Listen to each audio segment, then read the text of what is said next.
l'occasion d'une fête juive, Jésus monta à Jérusalem. Or, à Jérusalem, près de la porte des brebis, il existe une piscine qu'on appelle en hébreu Bethsata. Elle a 5 colonnades sous lesquelles était couchée une foule de malades, aveugles, boiteux et impotents. Il y avait là un homme qui était malade depuis 38 ans. Jésus, le voyant couché là et apprenant qu'il était dans cet état depuis longtemps, lui dit : « Veux-tu être guéri ? » Le malade lui répondit : « Seigneur, je n'ai personne pour me plonger dans la piscine au moment où l'eau bouillonne, et pendant que j'y vais, un autre descend avant moi. » Jésus lui dit : « Lève-toi, prends ton brancard et marche. » Et aussitôt l'homme fut guéri. Il prit son brancard, il marchait. Or ce jour-là était un jour de sabbat. Les Juifs dirent donc à cet homme que Jésus avait remis sur pied : « C'est le sabbat. Il ne t'est pas permis de porter ton brancard. » Il leur répliqua : « Celui qui m'a guéri, c'est lui qui m'a dit : prends ton brancard et marche. » Ils l'interrogèrent : « Quel est l'homme qui t'a dit : prends ton brancard et marche ?» Mais celui qui avait été rétabli ne savait pas qui c'était. En effet, Jésus s'était éloigné car il y avait la foule à cet endroit. Plus tard, Jésus le retrouve dans le temple et lui dit : « Te voilà guéri, ne pêche plus. Il pourrait arriver quelque chose de pire. » L'homme partit annoncer aux Juifs que c'était Jésus qui l'avait guéri. Et ceux-ci persécutaient Jésus parce qu'il avait fait cela le jour du sabbat. Acclamons la parole de Dieu. Louange à toi, Seigneur Jésus. Quelle question bizarre le Seigneur a posée. Veux-tu être guéri? Comment est-ce que tu vas poser cette question à quelqu'un qui souffre pendant 38 ans? C'est comme si tu es en train de jouer sur la psychologie de la personne. Veux-tu être guéri? Si c'était aujourd'hui, le Seigneur a posé cette question à quelqu'un de nos sociétés d'aujourd'hui, j'imagine un peu quelle réponse on lui donnera. Pourquoi tu me poses cette question? Toi-même, tu me vois ici, là. Ah! Mais cette question, elle est primordiale.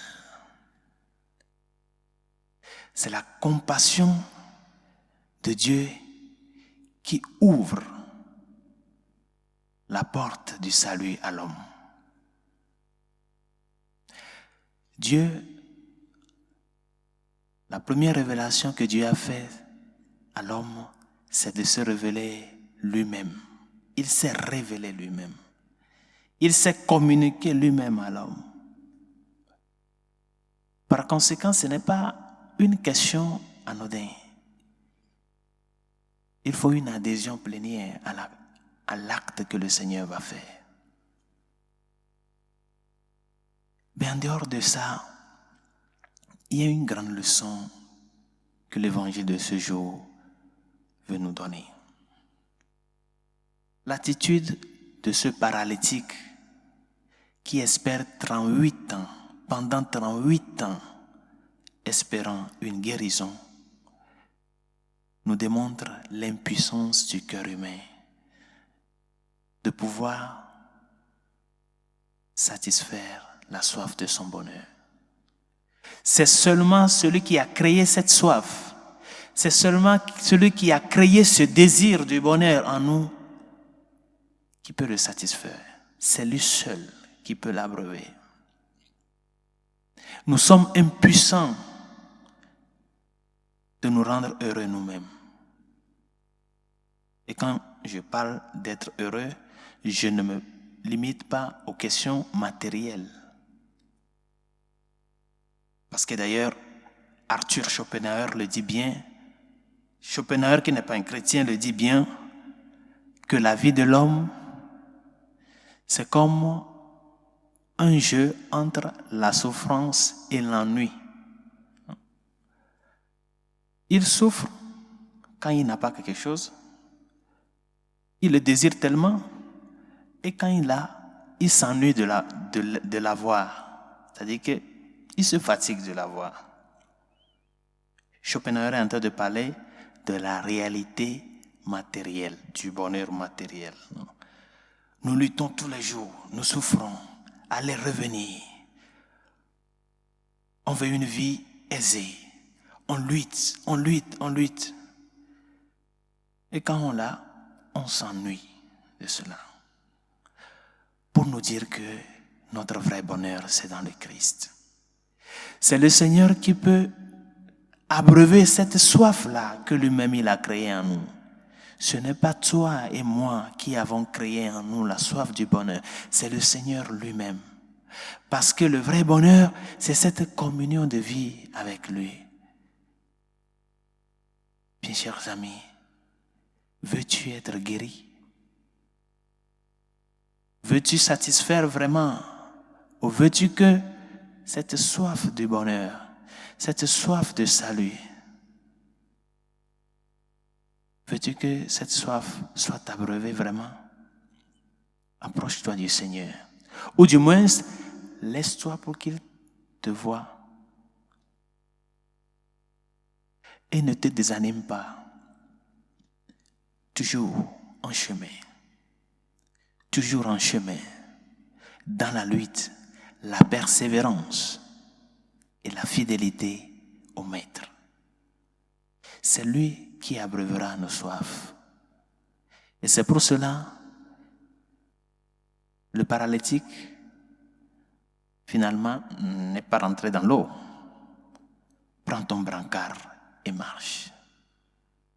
C'est lui, l'eau vive, qui vient nous donner vraiment la joie de boire.